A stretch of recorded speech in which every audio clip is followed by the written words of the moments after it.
Hello guys, welcome to beyond your eyes. നമ്മൾ big ബോസിന്റെ ഒന്ന് രണ്ട് വീഡിയോസ് ഇങ്ങനെ ചെയ്തിട്ടുണ്ടായിരുന്നേ. അപ്പോൾ ഞാൻ ഇന്ന് ഇങ്ങനെ യൂട്യൂബ് കണ്ട സമയത്ത് എനിക്ക് അതിനകത്ത് സ്ട്രൈക്ക് ചെയ്തൊരു കാര്യം എന്ന് പറയുന്നത്, എല്ലാ വർഷവും നമ്മുടെ ഒരുപാട് റിവ്യൂ ചാനലുകൾ ബിഗ് ബോസിന്റെ വീഡിയോസ് ചെയ്യാറുണ്ട്. സോ ഇപ്പോൾ നോക്കുമ്പോഴത്തേക്കും ഒരുപാട് പുതിയ ചാനൽസുകളെല്ലാം പഴയ കണ്ടന്റ് മാറി അവരെല്ലാം ബിഗ് ബോസിന്റെ കണ്ടന്റിലോട്ട് ആയിട്ടുണ്ട്. സോ ഞാൻ അതിൽ നോട്ട് ചെയ്തൊരു കാര്യം എന്ന് പറയുന്നത് വോട്ടെടുപ്പിന്റെ കാര്യമാണ്. നമ്മുടെ ഹോട്ട്സ്റ്റാർ ആപ്പിൽ കയറി നമുക്ക് വോട്ടിടാനുള്ള ഒരു ഓപ്ഷൻ ഉണ്ട്. അതുപോലെ തന്നെ നമ്മുടെ ഇപ്പോൾ പല ചാനലുകളും, ഇപ്പോൾ മൂപ്പന്റെ ചാനലായാലും സമ്മർ മീഡിയയൊക്കെ ആയാലും അത്യാവശ്യം നല്ല ഫോളോവേഴ്സ് ഉള്ളതാണ്. സോ ഇവര് അവരുടെ കമ്മ്യൂണിറ്റി പോസ്റ്റിനകത്ത് ബിഗ് ബോസ് റിലേറ്റ് ചെയ്തിട്ടുള്ള സാധനങ്ങളുടെ പോസ്റ്റ് ഇടും. അപ്പൊ അതിന്റെ ലൈക്കിന്റെ അടിസ്ഥാനത്തിൽ നമുക്ക് മനസ്സിലാക്കാൻ പറ്റും. സോ ഞാനിപ്പോ ലാസ്റ്റ് കണ്ടൊരു വീഡിയോ എന്ന് പറയുന്നത് ഇന്ന് ജാൻമണി ഔട്ടായി പോകും എന്നുള്ളൊരു സാധനമാണ്. സോ ആ ഒരു കാര്യം പറയാൻ കാര്യം തന്നെ അവരുടെ ആ പോൾ ഇട്ട സമയത്ത് ഏറ്റവും കൂടുതൽ ലോവസ്റ്റ് ആയിട്ടുള്ള വോട്ട് കിട്ടിയിട്ടുള്ളത് ജാൻമണിക്കും ശരണ്യക്കുമാണ്. സോ അതിനകത്ത് തന്നെ ഏറ്റവും ചാൻസ് ഉള്ളത് ജാൻമണി എന്നാണ് അതിനകത്ത് പറയുന്നത്. സോ എന്റെ ഒരു പേഴ്സണൽ ഒപ്പീനിയൻ എന്ന് പറയുന്നത്, ബിഗ് ബോസ് കാണുന്ന ഒരു പ്ലാറ്റ്ഫോം മാത്രമാണ് ഈ പറയുന്ന യൂട്യൂബ്. ശരിക്കും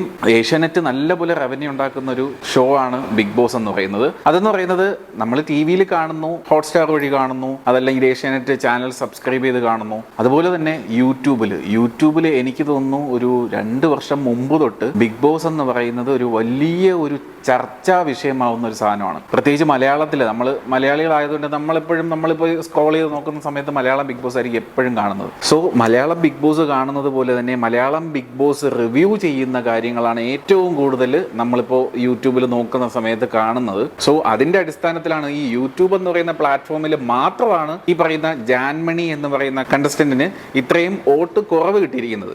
റിയൽ ആയിട്ട് എങ്ങനെയാണെന്ന് നമുക്ക് അറിയത്തില്ല. ഇതിന്റെ വോട്ടിംഗ് എങ്ങനെയാണെന്നും എത്രയാണെന്നുള്ളത് നമുക്കിപ്പോൾ അറിയാൻ പറ്റത്തില്ല. സോ ഇനി മറ്റൊരു കാര്യം, ജാൻമണിയെ കുറിച്ച് ഞാൻ പറയാം. ജാൻമണിയെ കുറിച്ച് പറയുമ്പോൾ ആസാമിൽ ജനിച്ച ഒരു പുരുഷനായിരുന്നു ജാൻമണി. സോ കുഞ്ഞുനാളിലൊക്കെ പുരുഷനായിട്ട് ജീവിച്ച് അവരുടെ ടീനേജ് കാലം ആയപ്പോഴാണ് ജാൻമണി ലേഡി ആവണം എന്നുള്ളൊരു ഇതിലോട്ട് പോയി. പിന്നെ അവർ അറിവായ കാലത്ത് അവർ സർജറി ഒക്കെ ചെയ്ത് ക്ലിയർ ആയിട്ടുണ്ട്.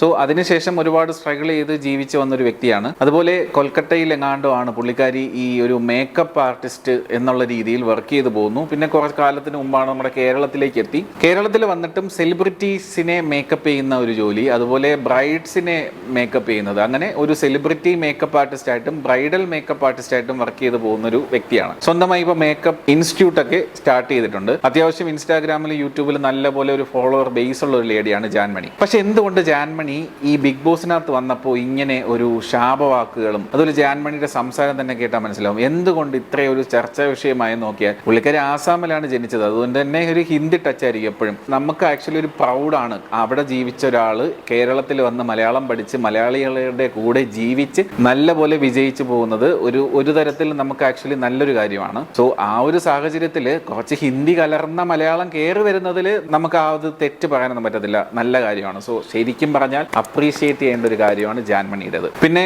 സെലിബ്രിറ്റീസ് ഒട്ടുമിക്ക മഞ്ജു വാര്യർ, കാവ്യ മാധവൻ തുടങ്ങി നവ്യ നായർ, പിന്നെ ഹിന്ദിയിൽ ഒരുപാട് ആർട്ടിസ്റ്റുമാർ, ഇവരുടെ കൂടെ ഉള്ള ഫോട്ടോസ് ജാൻമണി സോഷ്യൽ മീഡിയയിൽ പങ്കുവച്ചിട്ടുണ്ട്. സോ ജാൻമണി ശരിക്കും പറഞ്ഞാൽ ബിഗ് ബോസിനകത്തൊരു നല്ലൊരു കണ്ടസ്റ്റന്റ് ആണ് എന്നാണ് എൻ്റെ അഭിപ്രായം. കാരണം ജാൻമണി റിലേറ്റ് ചെയ്ത് പോകുന്ന കണ്ടന്റിന്റെ എണ്ണം നോക്കിക്കഴിഞ്ഞാൽ ഒരുപാട് വലുതാണ്. ജാൻമണി, ജിൻഡോ രണ്ടുപേര് റിലേറ്റ് ചെയ്ത് പോകുന്ന കണ്ടന്റ് നല്ല രീതിയിൽ കൂടുതലാണ് മറ്റുള്ളവരെ വെച്ച് നോക്കിക്കഴിഞ്ഞാൽ. പിന്നെ ഈ ഗബ്രി ജാസ്മിൻ പ്രണയവും ജാൻമണിയുടെ കാര്യം നോക്കിക്കഴിഞ്ഞാൽ എപ്പോഴും അടിയാണ്, ഇഷ്യൂസിനെ കൊണ്ട് നിറഞ്ഞിരിക്കും. സോ എല്ലാവർക്കും അതൊരു കണ്ടന്റ് ആണ്. സോ എൻ്റെ അഭിപ്രായത്തിൽ ജാൻമണി ഉണ്ടെങ്കിൽ നല്ലപോലെ കണ്ടന്റ് കിട്ടും. ഇൻ കേസ് ജാൻമണി ഔട്ടായി പോയാൽ ഈ ബിഗ് ബോസിന്റെ ഒരു രീതി കുറച്ചുകൂടെ ഒന്ന് മാറും. ഈ പറയുന്ന കാറ്റഗറിയിൽ നിന്നൊക്കെ മാറി കുറച്ചുകൂടെ ഒന്ന് ചേഞ്ച് ആവാൻ സാധ്യതയുണ്ട്. സോ ജാൻമണി നിൽക്കുവാണെങ്കിൽ അത്രയും നല്ലതാണ്. ഇനി അതല്ല ജാൻമണി ഔട്ടായാൽ ബിഗ് ബോസ് ഇപ്പൊ പോകുന്ന ആ ഒരു ലെവലിൽ നിന്ന് കുറച്ചൊന്ന് ചേഞ്ച് ആയിട്ടായിരിക്കും പോകുന്നത്. കാരണം പിന്നെ അവിടെ അഭിഷേക്, സീക്രട്ട് ഏജന്റ് സിബിൻ, ഇവരുടെയൊക്കെ രീതിയിലായിരിക്കും ഈ ബിഗ് ബോസ് പോകുന്നത്. ജാൻമണി ജിൻഡോ ഇഷ്യൂ അല്ലെങ്കിൽ ജാൻമണി റിലേറ്റ് ചെയ്തിട്ടുള്ള പ്രശ്നങ്ങളൊക്കെ അങ്ങ് മാറും. വെറുതെയുള്ള വാശിപിടുത്തങ്ങൾ, ശാപം പറയുന്നത് എന്നൊക്കെ പറയുന്നില്ലേ, ഈ ഒരു കണ്ടന്റ് എല്ലാം അങ്ങ് നിൽക്കും. ഈ വീഡിയോ കാണുന്ന നിങ്ങളുടെ അഭിപ്രായം എന്താണെന്ന് കമന്റ് ചെയ്തേക്കണേ. ജാൻമണി അകത്ത് നിൽക്കണോ അതോ പോണോ? അപ്പോൾ മറ്റൊരു വീഡിയോയിൽ പിന്നെ കാണാം. ബൈ.